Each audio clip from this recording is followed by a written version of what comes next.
because I'm not an expert, so this is going to be a fairly hot take because I don't understand the technology deeply. NFTs they're non-fungible tokens. It's a form of cryptocurrency where each token is unique.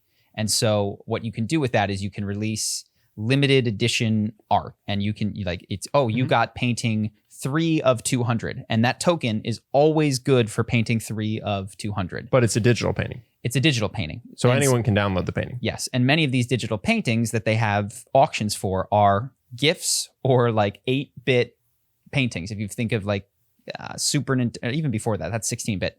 Nintendo graphics, it's like paintings that look like that. But just to be clear, you own the token rights, but you don't actually own the intellectual property. Like the US government doesn't think you own the art in the sense that whoever made the art and sold you the NFT can still sell me the right to hang it on my wall. Yes, but what they can't do is I think, and this is where I could be wrong, like go back and re-release more first editions. If there's 200 first editions, there's 200 first editions. First edition NFTs. First edition, this particular painting that you did, there's only 200 of them out there. And if you want to release a second edition batch, you can. So more people could get access to it, I think. But it's a way to set up scarcity, I think, in a digital world is the way that I understand it. And now, for some reason that I don't totally understand, every influencer is getting on this idea of releasing Pokemon cards or artwork or digital drops that collectors can have where you can buy into these things. Prices are skyrocketing. From one day to the next, they're selling at 300% appreciation. And as I looked at it, it seems to me that nobody actually wants the art. Nobody is buying a piece of artwork to hang in their virtual house and keep because they enjoy looking at it. They're all buying it, expecting that tomorrow they can sell it at a higher price. Sure. It's like the housing crisis in 2008.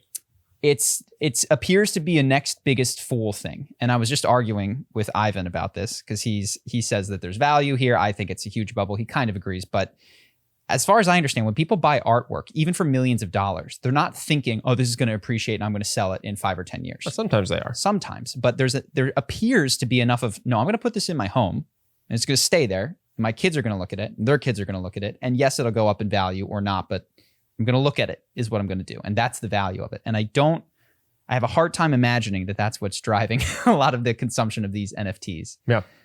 So anyway, it seems like we're in an everything bubble. I am not We are in an everything bubble. My financial advisor sent me something today. Everything is up. Yeah. Crypto is up. Stock market is up. Housing prices are up. He's just put in a bunch of graphs and they all go up. It was the most terrifying. I wrote it back and said, this is literally terrifying. It's like, and show me where the entire US economy shut down because of coronavirus. It's like, oh, it's right at the inflection point where things get really good. I said, this is terrifying. He goes, yeah, there's another stimulus check coming though. So it's just going to keep going up. And we both agree, like, it's going to go down at some point. Yeah. We just don't know when. And so what do you do with that information? Yeah. This I don't know anything about NFTs, but it seems like they are a symptom of people feeling like they can blow money, basically. That the economy is fine, food is not scarce for them. They can spend a couple $100 or a couple $1,000s on something that is speculative and isn't really grounded in even a physical good necessarily. Or a desire to have that thing. Didn't I could be totally wrong because now I'm here saying someone said that Logan Paul sold an NFT for the land of his house. I don't know. But he obviously still owns the land and can sell the land. But what you own is the right to say you own the NFT. I don't really understand. It's unclear. I don't understand. I mean, obviously, I don't understand the mechanics of it. So I could be totally off here. But it's. This all said, I'm selling an NFT for this microphone. So if anyone wants to buy the digital rights to this microphone, contact Justin.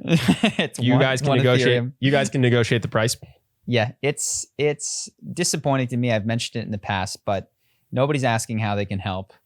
I just don't see. I see very, very few people solving problems. What's crazy is the world has so many evident problems. It's not like we're at a shortage of things that people don't need or desire to improve their quality of life. But there's just so much. If I put $100 on this today, I can turn around and get $200 for it tomorrow. And it's very disappointing. It seems like it's taken over the majority of the sources that are entering into my head and brain. I don't know if that's reflective of what's actually going on in the world or in America, but it's not. It's a bummer. Hope that you guys enjoyed that clip. If you want to see more like this and have us do more podcasts, we are 100% funded by our generous patrons. And if you'd like to contribute, there's a link in the description, and we'll have one pop up on the screen right here so that we can do more podcasts where we have fun conversations and hopefully some deep ones like this. Either way, hope that you enjoyed the video, and I will see you in the next one.